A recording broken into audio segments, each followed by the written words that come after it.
Maintenant, il s'agit de panne d'Internet, notamment lorsque Internet est complètement coupé. Il existe un certain nombre de données de qualité auxquelles vous pouvez vous référer, parmi lesquelles celle d'IODA, le projet d'analyse de détection des pannes d'Internet que vous découvrirez dans un module dédié dans le cadre de cette formation. Il fournit des données ouvertes et accessibles que vous pouvez télécharger et inspecter. Il fournit également un grand tableau de bord qui vous permet de recevoir des alertes et grâce auquel vous pouvez suivre les coupures d'Internet dans le monde entier et en temps quasi réel. De même, le projet Internet Intelligence Map d'Oracle permet également de visualiser une grande quantité de données permettant de suivre facilement les pannes d'Internet dans le monde entier et de trouver des données pertinentes. REP est une autre grande organisation qui agrège les informations BGP et qui peut vous permettre de détecter les pannes. Google est un autre organisme qui partage ces données de trafic. Donc, Google partage les mesures d'utilisation, notamment le nombre de personnes utilisant leurs services comme la recherche Google, Google Web et d'autres services dans le monde. Il dispose également d'un graphique comme celui que vous pouvez voir ci-dessous et vous pouvez les configurer pour voir si le trafic provenant de ce pays est normal.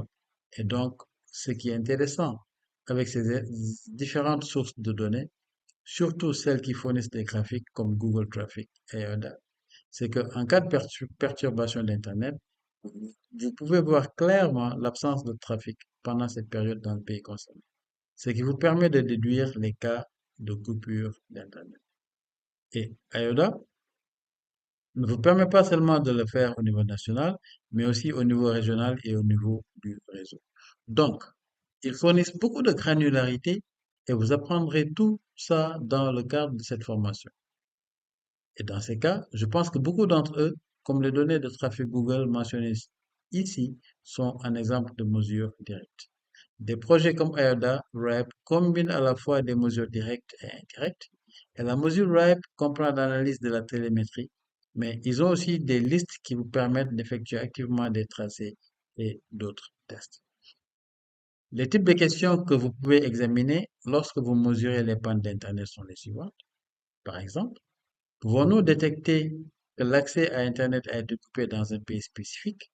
Ce type de question peut s'avérer pertinent si, par exemple, vous entendez parler d'une coupure d'Internet dans un pays spécifique et que vous êtes en mesure de déterminer en examinant les données que l'accès à l'Internet a été coupé de façon progressive et non d'un seul coup. Alors, vous pouvez demander si la coupure d'Internet a affecté les réseaux du pays.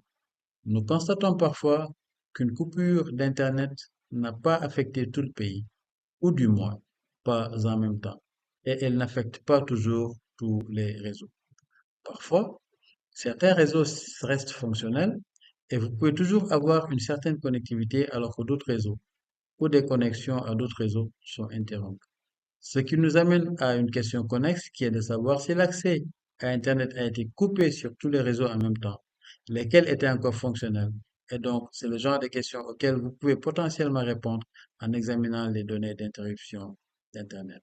Mais vous apprendrez à connaître ces projets plus en détail dans les prochains modules de cette formation. Je pense que cette formation suscitera vos propres questions personnelles. Alors, c'était juste pour vous donner une idée de ce que sont les types de questions pertinentes que vous pouvez poser à partir de ces données.